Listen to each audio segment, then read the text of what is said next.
कर खुशी खुशी से घर वापस आ रही थी, क्योंकि अब उसके स्कूल के छुट्टियां शुरू हो गए थे। लिली की नानो दूसरे जंगल में रहती थी और नानो का एक आम का बाग था। वो रोज अपने आमों के पेड़ों को पानी देती, अच्छे से ध्यान रखती। अरे वाह, मेरे पेड़ों के आम तो कितने अच्छे से सब पक चुके हैं। मैं कल ही इन्हें बैलगाड़ी पर रख कर कालू कौवे को बेच दूंगी। फिर दूसरे दिन नानो चिड़िया अपने पेड़ से कई सारे आम तोड़ लेती है, उन्हें बैलगाड़ी पर जोत कर कालू कौवे के पास ले जाती है। अरे अरे माँ जी, आप यहाँ? मैं तो कल से आपके बारे में ही सोच रहा था। कालू बेटा, मैं अपने आम बेचने के लिए तुम्हारे पास ले आई हूँ। मेरे आम बहुत ही मीठे और रसीले हैं। माँ जी, मैं तो आपके सारे आमों को सिर्फ 1,000 रुपये दे सकता हूँ, उससे ज़्यादा नहीं। मगर कालू बेटा, ये सारे आमों को कम से कम 50,000 रुपये मिलेंगे। तुम इतने कम दाम क्यों लगा रहे हो? माँ जी, इस जंगल में मेरी ही बात चलेगी। अगर आप मुझे आम नहीं बेचोगी तो आपसे कोई भी पक्षी आम नहीं खरीदेगा। नानो चिड़िया उदास हो जाती है। 1,000 रुपये में ही कालू कौवे को सारे आम दे देती है और घर वापस आ जाती है। दूसरी तरफ लिली चिड़िया गर्मियों के छुट्टियां होने के कारण नानो के पास जाने की जिद करती है। मगर लिली बेटा, कल से ही तो गर्मी के छुट्टियां शुरू है। हम कुछ दिनों बाद नानो के यहाँ चले जाएंगे। नहीं माँ, मुझे कल ही नानो के पास जाना है। मुझे नानो की बहुत याद आ रही है। अच्छा बेटा, ठीक है, अब तुम भोजन करके सो जाओ।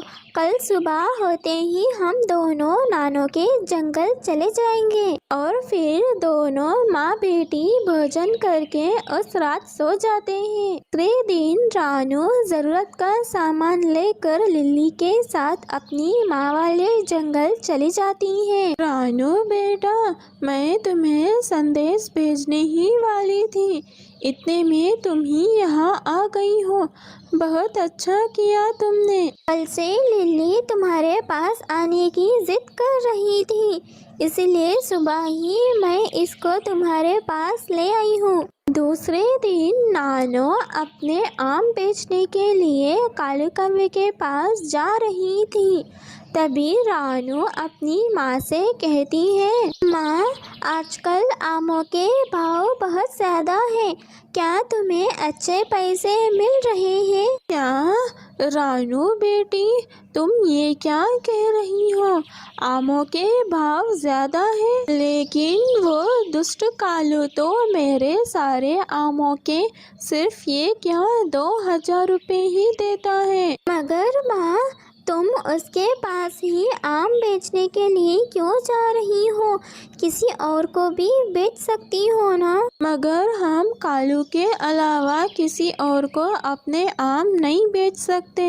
माँ, तुम अपनी खेत पर कितनी मेहनत करती हो और वो दुष्ट कालू को इतने कम दामों में बेच रही हो। अब मुझे ही कुछ ना कुछ करना पड़ेगा।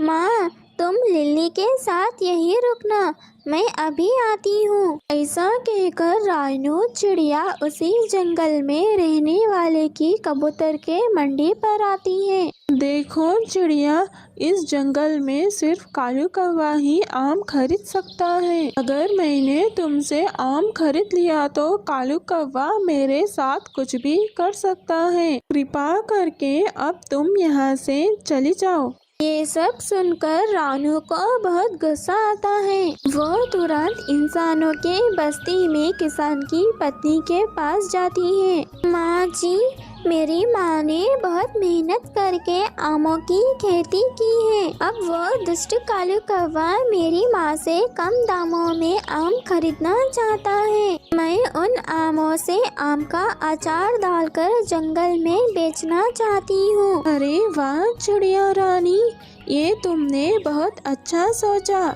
आम का अचार तो सबको ज़रूर पसंद आएगा। मगर माँ जी, आम का अचार कैसे बनाते हैं मुझे अच्छे से नहीं पता। क्या आप मुझे एक बार बता सकती हो ताकि मैं अच्छे से बनाकर जंगल के पक्षियों को बेचूं? अरे चिड़िया रानी, आम का अचार बनाना तो काफ़ी आसान है। पहले आमों को लेकर उसके छोटे छोटे टुकड़े कर लो। फिर उन टुकड़ों में नमक, मिर्च, हल्दी, तेल और बाकी के मसाले अच्छे से मिला लेना। 2-3 दिनों बाद काफ़ी ज़्यादा स्वादिष्ट अचार बनेगा। तुम उस अचार को एक डिब्बे में डालकर जंगल के पक्षियों को बेच सकती हो। माँ जी, आपका बहुत बहुत धन्यवाद। आप तो मेरी हर बार बहुत अच्छे से मदद करती हो। कोई बात नहीं चिड़िया रानी, मुझे दूसरों को मदद करना बहुत अच्छा लगता है। फिर रानू बाजार से तेल, मसाले वगैरह ले आती है। जैसा किसान की पत्नी ने रेसिपी बताई थी, रानू बिल्कुल वैसा ही करती है। वो मसाले वगैरह डालकर स्वादिष्ट आम का अचार बना लेती है। ऐसे ही 2-3 दिनों बाद वो अचार बेचने लगती है। उस जंगल में पहली बार कोई पक्षी अचार बेच रहा था। कुछ ही घंटों में सब अचार के डिब्बे बिक जाते हैं। रानू को अच्छा खासा मुनाफा होता है। वो 4 दिनों में ही अचार को बेचकर 1 लाख रुपए कमा लेती है और सारे पैसे अपनी माँ को दे देती है। देखा ना माँ तुमने, उन आमों को वो दुष्ट कालू कौवा सिर्फ 2000 रुपए ही दे रहा था। हाँ मेरी बच्ची, तुमने सही समय पर अपना बुद्धि का इस्तेमाल किया है, इसलिए तुम आज 1 लाख रुपए कमा पाई हो। इस तरह रानू चिड़िया अपनी बेटी लिली के साथ गर्मियों की छुट्टियों में अपने माँ के घर में खुशी खुशी से रहने लगती है। एक जंगल में तरह तरह के पक्षियाँ रहा करते